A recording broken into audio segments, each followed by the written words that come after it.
big deal. Yeah. Tyreek Hill is heavily connected to the Kansas City Chiefs. I am sure it would be Tyreek's first place if he could pick to go back to. At least I would think it would be. And the Chiefs have a need, and the Chiefs are interested, and they're not worried about any of his other question marks.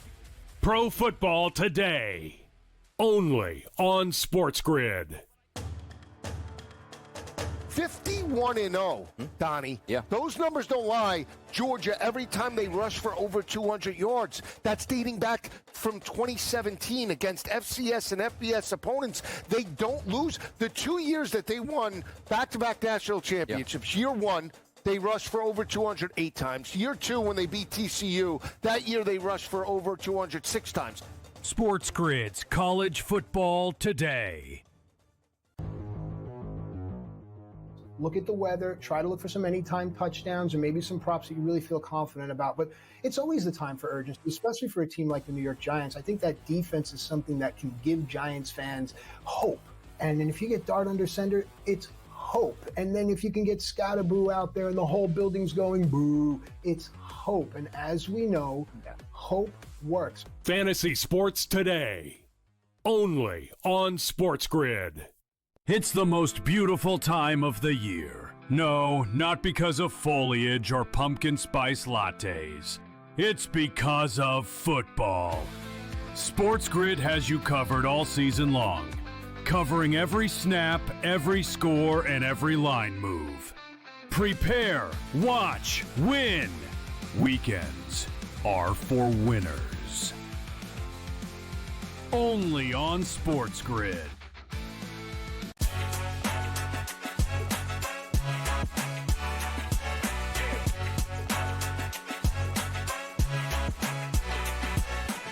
The NBA has a situation on its hands with the Clippers, Kawhi Leonard, and a company called Aspiration. We've got the podcaster Pablo Torre on the show so that we can find out more. Hello and welcome to Front Office Sports Today from our FOS studio in New York. I'm Dan Roberts. And I'm Annie Costabile. Thank you so much for joining us. Every weekday, we talk the biggest stories happening in the business and culture of sports. Later today, we're getting into the big media tour. WNBA Rookie of the Year, Paige Becker, seems to be on. But first, let's dive into the headlines in the shoot-around. It's the shoot-around. Well, the Indiana Fever finished off the Atlanta Dream to advance to the WNBA semis and did it without Caitlin Clark. So, Annie, school me, fill me in. What kind of chances do the Fever really have here to get to the finals? I mean, listen, it's not just Caitlin Clark they're without. They've suffered 3 season-ending injuries, including to Caitlin Clark, and no one pegged them to make it past the Atlanta Dream. So they're in the semis for the first time in 10 years, but they're going up against Asia Wilson and the Las Vegas Aces, who have been in 3 of the last finals, 1-2. I mean, that experience does a lot for a team. Yeah, okay. Sounds like it's going to be a tough road to climb. Well, calling all gym rats, gyms are back and booming. This is a story from our Ben Horney. A new report says fitness deal flow has been robust this year. 44 total transactions worth a combined $2.1 billion, including the sale of a majority stake in Crunch Fitness to private equity. Annie, I love this quote in Ben's story. A director from investment bank Houlihan Lokey said, "No one's really talking about Peloton anymore." Tough. I mean, listen, I don't want to be a hater, but I was never really talking about Peloton. I've always been a group fitness girly, big into yoga, big into high-intensity training, and it really motivates me to be in the gym with, more people. I'm competitive. I'm competitive. Working out as a group. I remember post-COVID, Peloton had a big bump because everyone was alone at home. Yeah. Gyms are back. Finally, Raiders offensive coordinator Chip Kelly is clarifying his prior comments about how often he talks to Tom Brady. Yeah, surprise. He now says, we don't talk about game plans. That's after Sunday night when Brady was shown in the Raiders coaching booth, leading everyone to kind of wake up and start discussing, is there a conflict of interest here with Brady being a team owner and a Fox commentator? I mean, let's just be real. This is the very definition of a conflict of interest. Look it up in the dictionary. You're going to see Tom Brady's face as owner of the Raiders or part owner of the Raiders and a broadcaster now. You know what I'm saying? So even if coaches want to say on the record, well, we're not really bothered by Tom because we can control what we say to him, This is the very definition of a conflict of interest. It is interesting. The NFL has made clear that it doesn't agree, that it feels like this is fine. I picture the dog in the burning house. Last year, there were Brady rules stopping him from joining those meetings. This year, they've said he can join those meetings remotely. So it doesn't seem like there's going to be a big change. And part of me thinks it's because Brady gets special rules. He's the GOAT. He's Tom Brady. It's Yeah. the NFL. He's at the top of the heap over there. We are obviously seeing that. I do think he's getting better as a commentator, at least. Now, it's time for our main event. We are going to talk Clippers with Pablo Torre, who has been reporting on so many developments here on his podcast, Pablo Torre Finds Out. We are going to find out. Let's bring on Pablo in the main event. And let's welcome him in now. We will find out with Pablo. Pablo Torre, We're thanks both for joining finding us. out right now. Good to see you guys. Let's find it all out, right? Today it's FOS Finds Out. I guess the best place to start, Andy and I are just coming off the heels of our Tuned In Summit. We had Silver there. We both spoke to Silver, me on stage, you right after he came off stage.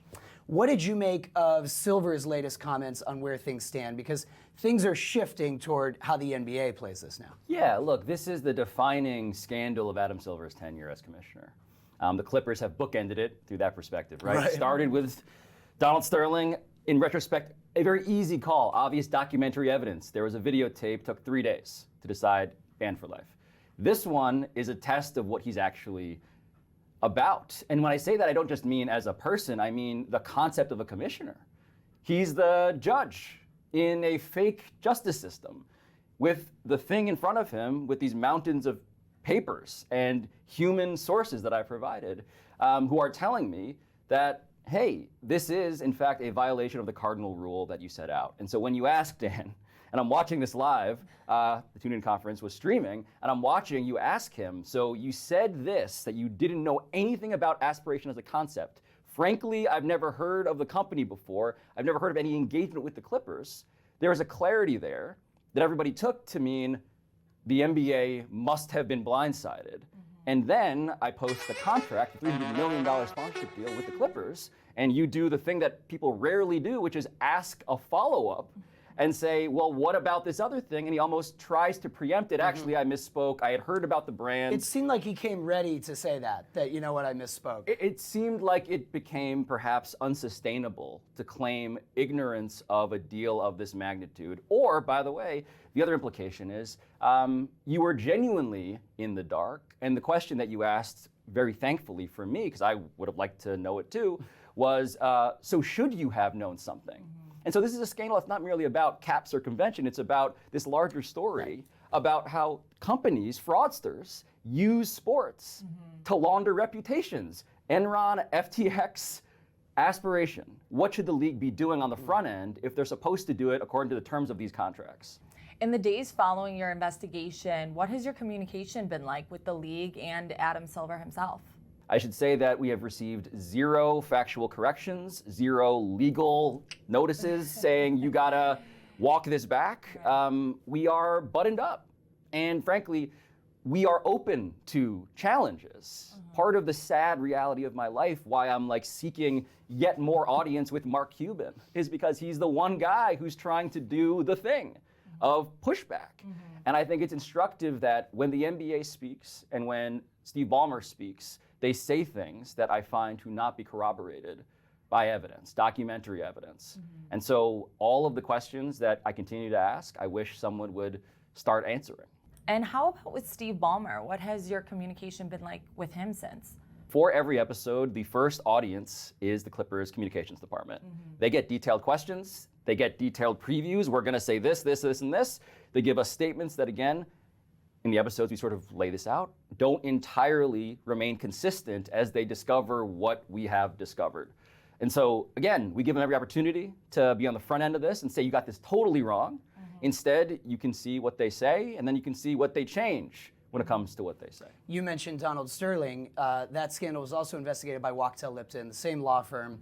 You and I well know that these investigations, these high-profile things, whether it's Louis Freeh, whoever you hire, these things take months, not weeks. And the problem here is that Silver can keep saying, and Ballmer too says, we're cooperating, and they say, we'll see what the investigation unearths. But as the investigation drags on, and it will drag on, the court of public opinion also moves, right? So if you're Adam Silver, I mean, do you try to combat that, or do you just completely go silent and say, we'll tell you when the investigation's done? So I think he's in a tough spot. I will admit that I think this is not just the biggest test because it is the highest stakes test in the ways I've laid out. It's also a tough question for someone whose job, you might think, is really to shrink the scandal to the point of people forgetting. And if there's anything metrically that I have been witnessing from under the hood of this reporting, it's that the number of fans who express real care, concern, frankly, protest about if this is what sports is really going to be like, I want out. The NBA, from a credibility perspective, I mean, look, I don't want to be over dramatic here. I do think, though, it's a real thing when we look in today's world for something resembling fair play.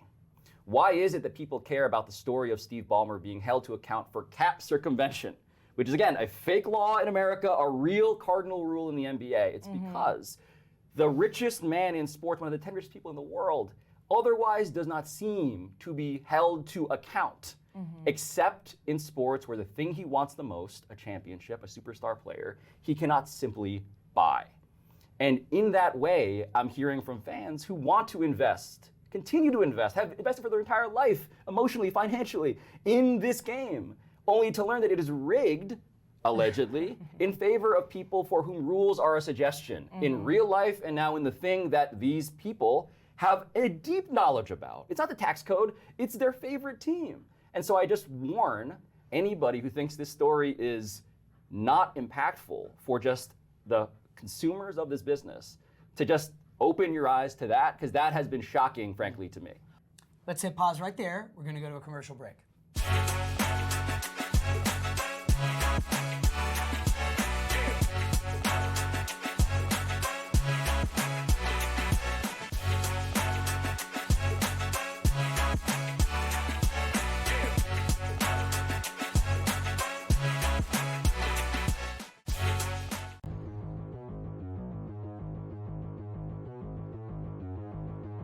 Aaron Rodgers, 2-year stint with the Jets that he'll never want to remember when he goes into the Hall of Fame. He'll just say, please don't mention that. Now he's with Pittsburgh, and he had his best game since Green Bay. Threw 5 touchdowns. Is it 5, right? Am I right about that, Sam? I don't want to screw this up, too. 4 touchdown passes. Yeah, I screwed up again. 4 touchdown passes against the New York Jets. Buy or sell, Aaron Rodgers will finish the season as a QB1 in a 12-team league, top 12 fantasy quarterback. Buy or sell. You know, the cop out here is he stays healthy, yes, right? He'll do it. They're not asking a lot. Top 12. Purdy's already not going to be top 12, right? He's already going to miss this week, probably another week, maybe as much as 5. They've said. So you knock him out there. There'll be other quarterbacks that get hurt, so you knock them out. I don't think he'd ever get top 5, top 6, top 8. But the 9 to 12, I hate to say it, he wasn't bad last year with the Jets. Right? They didn't win games, but he wasn't bad. He had it when he played. He was a good, solid quarterback. You know, he can still sling it. He still can. I'm the first to admit those 4 touchdowns. It wasn't like he had a monster game. A couple of his interceptions were dropped. You know, that should have been picked off there. It seems like he did complete more for touchdowns. A couple of breakdowns by the Jets as well. So I don't see him really as going to win a league for you. But I'm going to buy this if he stays healthy. Hell, just give me 15 games, and I think he can be top 12. So I'll buy this. I'm going to sell it. Yeah. I mean, games against the Browns and games against the Ravens. And look, I don't know if the Jets defense is as bad as they've showed. If it is, then this may be his best game of the season. So, yeah, I'm going to sell. I think he's on the outside of this looking in. Fantasy Sports Today. Fridays starting at 3 p.m. Eastern. Only on SportsGrid.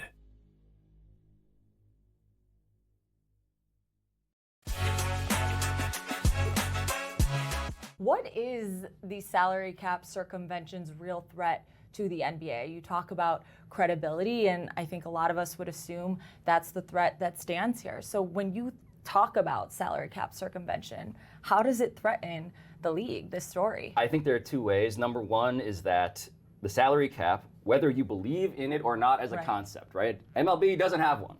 Football does, the NBA does. The whole premise is, how do we create a competitive landscape where you can't just buy everything? And so there's just that idea of the game being preserved in some way of fairness. The other thing, though, from a purely now let's get under the hood of the NBA, is the NBA's business model. Any sports team's business model is we spend X, we're valuated at Y.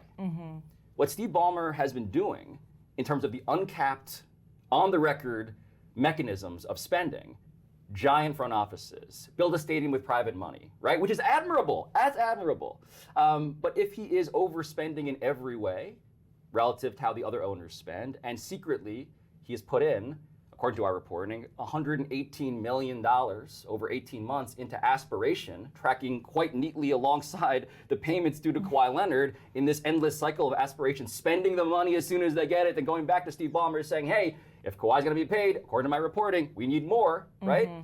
I can believe that Steve Ballmer was defrauded, but also that there was a scheme to circumvent the cap, which then has impacts on what is the actual real-world valuation of an NBA team. If there are all these expenses that aren't disclosed. Right. And that would have an impact on the actual big ticket items that Adam's job, one might assume, is to actually boost.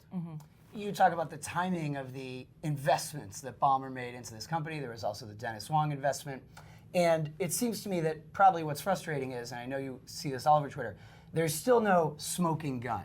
You know, a smoking gun would be like an email from Ballmer to someone that says, here's how we're going to get around the salary cap and get Kawhi the full amount he needs. We're going to invest money in this other company that's a team sponsor, and they'll endorse him.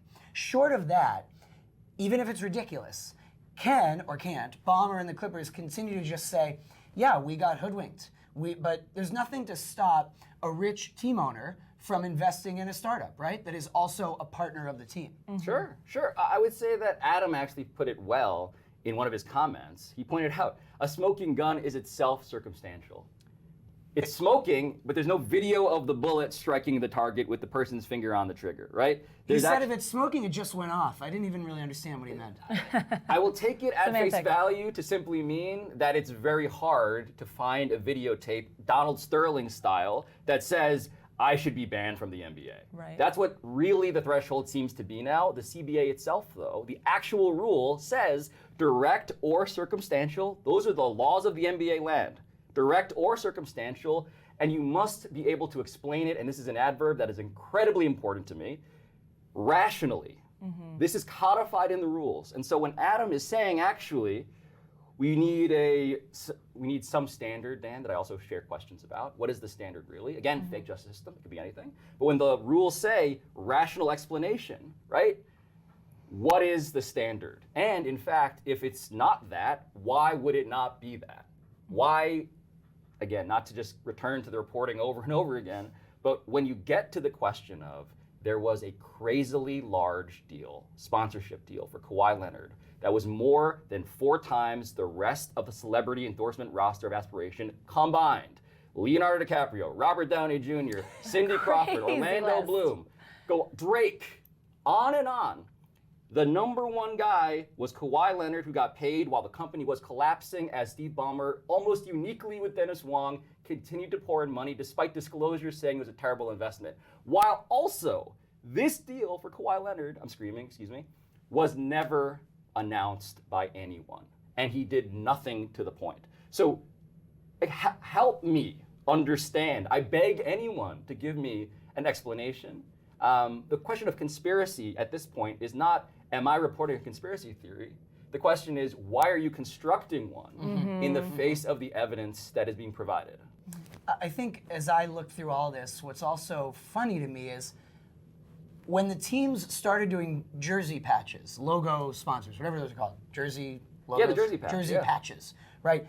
There were more companies that you said, oh, that company has enough to do a jersey patch? You know, not just Rakuten, but like across the league. You say, oh, it's not been all huge, well-known brands. And you've reported Aspiration was sort of on its way to being a jersey patch sponsor, right? July 23, it was due in the contract. That was in the planning. And you would think that if it had gotten to that point, maybe that's when people would have said, huh? What is aspiration? But I know we've texted about the fact that there's very much shades of FTX with all this. And so even just separate from cap circumvention, as you said earlier in this interview, it's sort of beyond just that narrow point. It's also like, and I asked Silver this, clearly there needs to be a little bit of a review process for official team sponsors. Like, what is this company? Is this a legitimate company, right? Yeah. With legitimate money and people running it? Yeah, they are using the NBA's brand, its buildings, its players, its owners to trumpet their credibility. Sports operates uniquely in America, I would say, where when you see a brand up in the rafters, on a courtside seat, on a jersey, in FTX's case, it was the chest protector of the umpires. The most on-the-nose metaphor, right? Don't forget on the arena of the Miami Heat. Right. On the arena of the Miami Heat. In Enron's case, it was the Astro Stadium. The reason this keeps happening, sports washing, is because there's the presumed vetting, because of course you guys got all the lawyers in the world, all the PR people in the world. You have armies of people whose job is to protect the brand. The commissioner being at the head of that enterprise. And when you ask Dan, should there be a change in the rules around vetting? And he says, pretty intuitively, maybe there should be. I would say that we are late to that because the real world consequences, to widen it out, are not merely upon, man, those other NBA owners really are getting a short shrift in terms of what they can spend on their players. It's think of the consumers, the everyday people who trust the NBA to co-sign companies because they get into these hallowed spaces. What does that do when those companies then want to raise money, sell them products, sell them all sorts of things? I feel like at some point, the responsibility needs to begin somewhere. And I'm waiting for someone to say, actually, maybe you should start with us. Yeah, I'm curious about how long this all took and where you go from here in terms of your reporting. It took 7 months to report, and we continue to report it. So for me, the question of like, where did this come from? This seems like it's out of nowhere. For everybody else, that may be the case. For us, we've been swimming in it. And I just simply want to impress upon people, I have not even seen the bottom of the rabbit hole. When I say that this story has a lot going on, we're talking about truly a company valuated at $2.3 billion once upon a time, due for a SPAC, due to go public via SPAC. We're talking about criminal charges, guilty pleas to wire fraud. We're talking about all these A-list. The gift and the curse is that I think I'm going to eventually see the bottom of this. They have Boise State, they have Arkansas, they have USC. There's no shot in Purdue. Those are the only big games that they have the rest of the way. They're not getting back into the college football playoff. They're not, Donnie. I don't care if they've won 10 straight. Remember when they lost to NIU? No way, no care. What happens the rest of the season? They can't get in. Who was in the college football championship last year? But they had Notre marquee Dame. wins at some point I don't last care. They lost to NIU. SportsGrid's College Football Today. I needed a mental break when the season was over. Like, because it's a lot. It's a lot. You get tired of training. But, man, I never get tired of playing golf. I love it. I mean, every course is different. Every day is different. And like, some days you're like, oh, I got this. I got it. Then you go out there and shoot a 95 the next day. I'm like, damn. The Smiley Show. Only on SportsGrid. NFL season with about 750,000 downloads. Really interesting when you look at the third and the fourth spot. You have Bet365 and Fanatics, which were, again, that first week, they were the only sports books that grew. The good news for the other sports books in terms of downloads this week is even when you take out Fanatics and Bet365, app downloads still grew about 20% across the board overall. Newswire. Only on SportsGrid. They had clearly in hand at the end, especially in the second half, and yet somehow they managed a shank of a 60-yard field goal, and a flag comes in with no time left on it for a penalty. Do you want to know how many times that penalty of leverage was called all last season? Want to take a guess? How many? 4. The Early Line. Only on SportsGrid.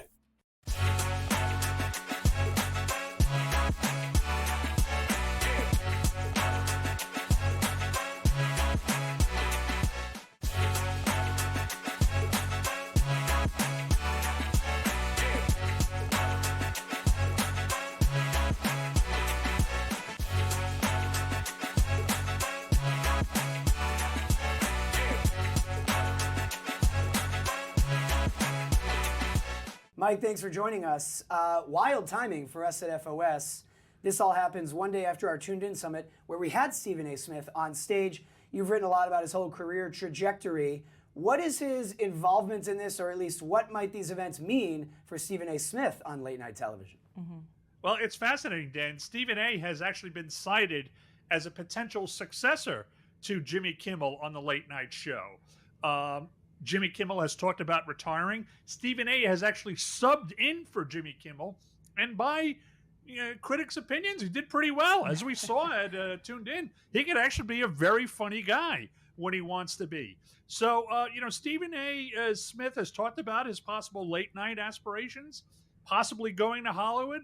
So, I mean, the connection here is if Jimmy Kimmel either quits or is fired, does Stephen A. Smith go onto the short list of his possible successors? Listen, Mike, there's a lot at play here. I mean, we're talking about freedom of speech being under attack. When it comes to the next step in terms of decisions regarding Jimmy Kimmel, what is that process going to be like for ABC and Disney CEO Bob Iger? You're right, Annie. The entire creative community is lining up to support Jimmy Kimmel. They're worried about this creeping shadow of censorship that seems to be coming from the Trump White House and attacking comics and everybody who doesn't agree with his point of view. At the same time, if you're Bob Iger, you've got this massive deal with the NFL that has to go through regulatory scrutiny and get the support, obviously, of President Donald Trump. So the choice for Bob Iger may be, do I throw Jimmy Kimmel over to the side to make sure Donald Trump doesn't target me and try to scotch my NFL deal, or do I come down on the side of free speech? What I think he's going to do, Annie, and I don't know if he's going to succeed, is he's going to try to thread the needle. From what I hear, and he's going to try to get Jimmy Kimmel to de-escalate the situation and maybe issue a statement of some kind that would, if not mollify his critics, at least take the temperature down. I mean, this is a slippery slope, if not a cascading downward spiral we're staring at here. And when it comes to, again, what comes next, how could this decision impact sports at large? Well, what you're going to see, I think, is a lot less injection of sports, of politics into sports. We're already seeing this, Dan and Annie. You're seeing NBA take away the courtside signs. Even the NFL is going back on this. So the days, Annie, of 2016 and 2017, where players were taking a knee and standing up for social justice and racial justice, I think everybody is just going to try to stick to sports to not tick off the president. And worth mentioning that just recently when President Trump went to the final day of the U.S. Open, the USTA had asked broadcasters not to overly show reactions or protests to Trump. ESPN told FOS at the time, we're just going to show exactly what we would have shown otherwise. That's right. I mean, if you're sports, you don't want to be on Donald Trump's target list, because we all know he has a short attention span, right? If you don't engage with him, if you seemingly choose to work with him, he will move on and talk about somebody else. But if you defy him and then he uses that as an opportunity to energize his base, the NFL doesn't want Donald Trump going after him the way they did in 2017 when he called players sons of bitches for taking a knee on the field. And the ESPN and Disney doesn't want Donald Trump the way he go after him the way he did in his first administration when he was feuding with ESPN and Jamel Hill. They'd rather just keep everything calm and move on and get this NFL deal signed, sealed, and delivered. Right. Well, it's the sports president, so it's not going to be the last time that President Trump attends an event, and then broadcasters and networks have to figure out exactly how we want to show him at that event. Mike McCarthy, thanks so much. Thank you. Okay, Annie, time to find out what's bubbling over at the FOS water cooler. Blah, blah, blah. Have you noticed that Paige Beckers is everywhere? Of course, she is the WNBA Rookie of the Year. Yep. She found out that she's Rookie of the Year on the Jennifer Hudson show. She's on some kind of mega media tour, it seems. I know, we just saw her with Trinity Rodman. My question is this her setup to becoming the face of the league? Whoa. Before we get ahead of ourselves, it's Face of the league. obviously Asia Wilson, 3-time MVP. She's setting herself up for potentially her fourth. So Paige Beckers, though, the unique thing about her is her cultural influence. She just has this way to really really become beloved by so many, and I think that's what makes her a unique presence. Wow, in the I didn't hear Caitlin Clark in that discussion of Face of the League. Really interesting, and it helps to play We in all New know York who Caitlin is. for Paige. All right, well, this has been terrific. This has been good fun. Make sure you check back with us on Monday for the next FOS Today. On behalf of Annie, Dan, Baker, Renee, everyone at FOS, have a great weekend.